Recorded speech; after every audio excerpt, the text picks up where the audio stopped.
Jangan lupa subscribe dan nyalakan lonceng.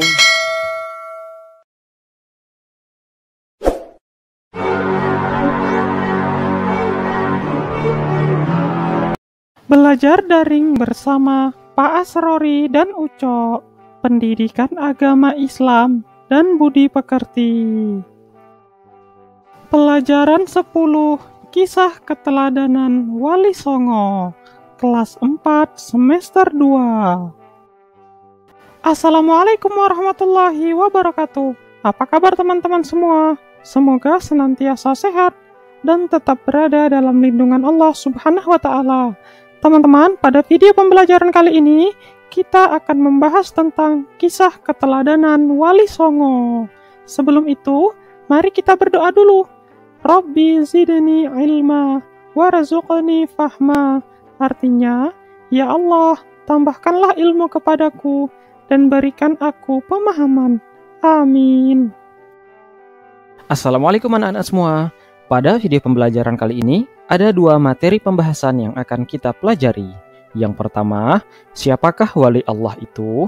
Dan yang kedua, kisah teladan Wali Songo. Siapakah Wali Allah itu? Anak-anak sekalian, Al-Quran menjelaskan bahwa Wali Allah adalah orang yang beriman dan bertakwa.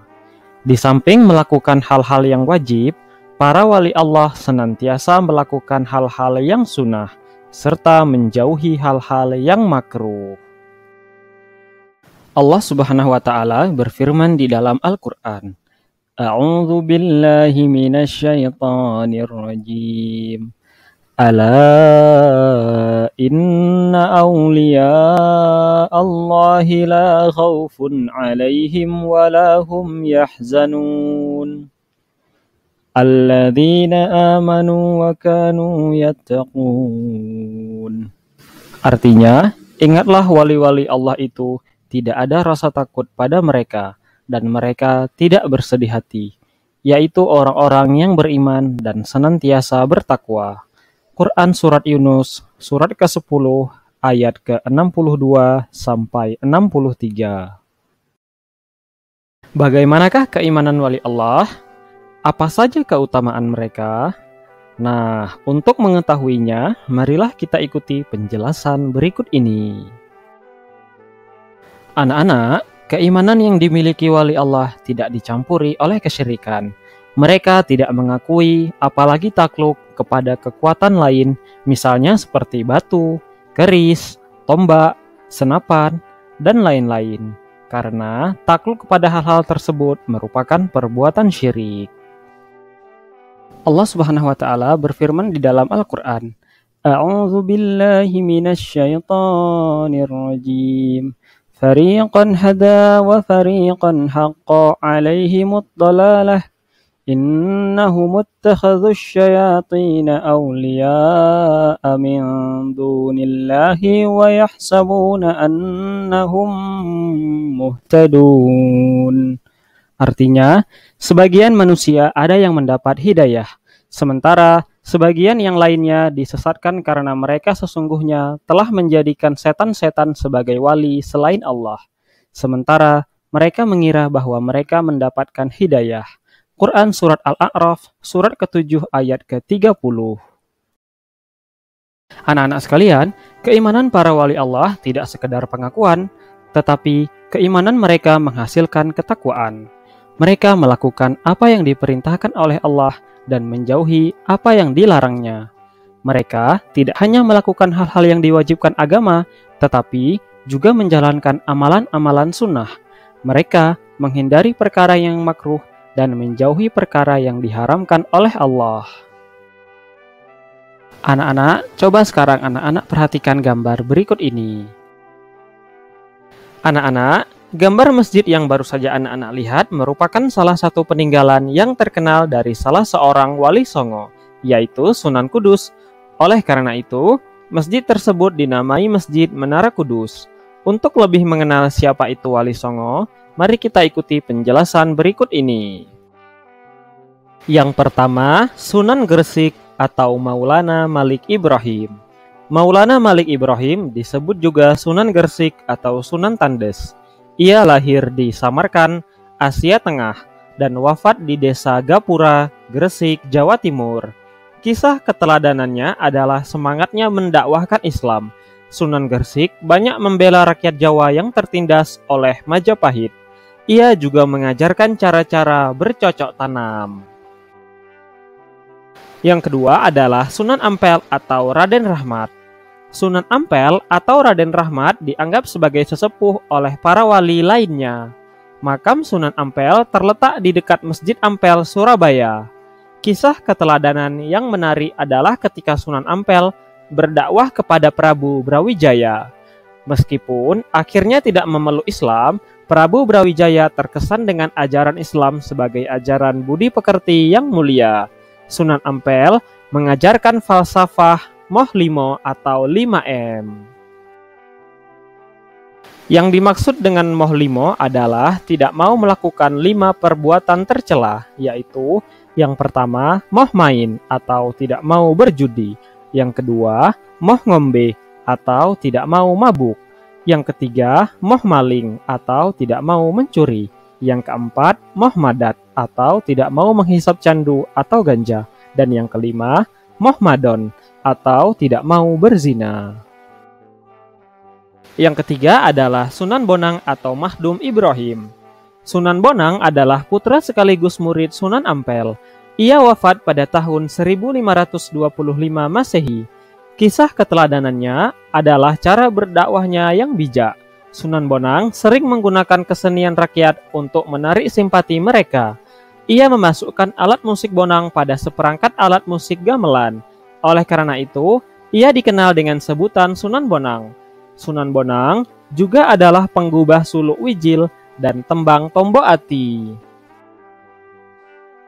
Yang keempat adalah Sunan Derajat. Sunan Derajat adalah putra Sunan Ampel. Ia diperkirakan wafat pada tahun 1522 Masehi. Pesantren Sunan Derajat dijalankan di Desa Derajat, Kecamatan Paciran, Lamongan, Jawa Timur. Kisah keteladanannya adalah cara dakwahnya yang menekankan keteladanan dalam hal perilaku yang terpuji, kedermawanan, kerja keras, dan peningkatan kemakmuran masyarakat sebagai pengamalan agama Islam. Sunan Derajat juga berdakwah melalui kesenian. Tembang Macapat Pangkur disebut sebagai ciptaannya. Yang kelima adalah Sunan Kudus. Sunan Kudus adalah putra Sunan Ngudung atau Raden Usman Haji. Ia memiliki peran yang besar dalam pemerintahan Kesultanan Demak. Ia menduduki posisi sebagai Panglima Perang, penasehat Sultan Demak, dan Hakim Peradilan Negara. Sunan Kudus banyak berdakwah di kalangan kaum penguasa dan priyayi Jawa. Beberapa orang yang pernah menjadi muridnya adalah Sunan Prawata, penguasa Demak, dan Arya Penangsang, Adipati Jipang Panolan. Salah satu peninggalannya yang terkenal adalah Masjid Menara Kudus. Beliau wafat pada tahun 1550 Masehi. Yang keenam adalah Sunan Giri. Sunan Giri adalah putra Maulana Ishaq. Ia termasuk murid Sunan Ampel dan seperguruan dengan Sunan Bonang. Salah satu keturunannya adalah Sunan Giri Prapen yang menyebarkan agama Islam ke wilayah Lombok dan Bima. Sunan Giri sangat berjasa mendakwahkan Islam di Jawa, bahkan sampai ke wilayah timur Indonesia. Ia pernah menjadi hakim dalam perkara Syekh Siti Jenar. Ia pun juga berdakwah melalui kesenian. Tembang Islami untuk dolanan anak-anak diciptakannya, seperti jamuran, jitungan, dan delian.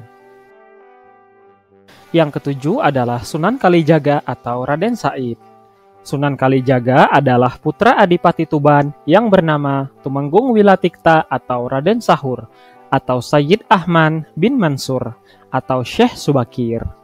Ia adalah murid Sunan Bonang. Sunan Kalijaga juga menggunakan kesenian dan kebudayaan sebagai sarana untuk berdakwah, seperti wayang kulit dan tembang suluk. Tembang suluk lir ilir dan gundul-gundul pacul juga dianggap sebagai hasil karyanya. Yang kedelapan adalah Sunan Muria atau Raden Umar Said. Sunan Muria atau Raden Umar Said adalah putra Sunan Kalijaga. Ia adalah adik ipar Sunan Kudus. Tempat tinggalnya di Gunung Muria yang terletak di sebelah utara kota Kudus, Jawa Tengah. Seperti ayahnya Sunan Kalijaga, ia berdakwah dengan cara lembut. Kesenian gamelan dan wayang tetap digunakannya sebagai alat berdakwah. Sunan Muria menciptakan tembang sinom dan kinanti. Sasaran dakwahnya adalah para pedagang, nelayan, dan rakyat jelata. Yang kesembilan adalah Sunan Gunung Jati atau Syarif Hidayatullah. Sunan Gunung Jati atau Syarif Hidayatullah adalah putra Syarif Abdullah Umdatuddin. Ia berjasa mengembangkan Cirebon sebagai pusat dakwah dan pemerintahannya yang kemudian menjadi Kesultanan Cirebon. Anaknya yang bernama Maulana Hasanuddin juga berhasil mengembangkan kekuasaan dan menyebarkan agama Islam di Banten, sehingga kemudian menjadi Kesultanan Banten. Sunan Gunung Jati memberikan keteladanan yang baik dalam bekerja. Ia sering ikut bermusyawarah dengan para wali lainnya di Masjid Demak. Pada pembangunan Masjid Agung Sang Cipta Rasa pada tahun 1480, Sunan Gunung Jati melibatkan banyak pihak, termasuk para wali lainnya dan sejumlah tenaga ahli yang dikirim oleh Raden Patah. Baik anak-anak, sekarang tugas anak-anak adalah mengerjakan latihan soal yang ada di samping ini. Anak-anak dapat mengerjakannya di buku tulis pendidikan agama Islam anak-anak masing-masing. Harap dikerjakan dengan sungguh-sungguh ya anak-anak. Baik teman-teman, cukup sekian video pembelajaran kali ini. Jika teman-teman memiliki pertanyaan, teman-teman dapat menanyakannya di kolom komentar video ini. Mari kita akhiri pembelajaran kali ini dengan bacaan hamdalah.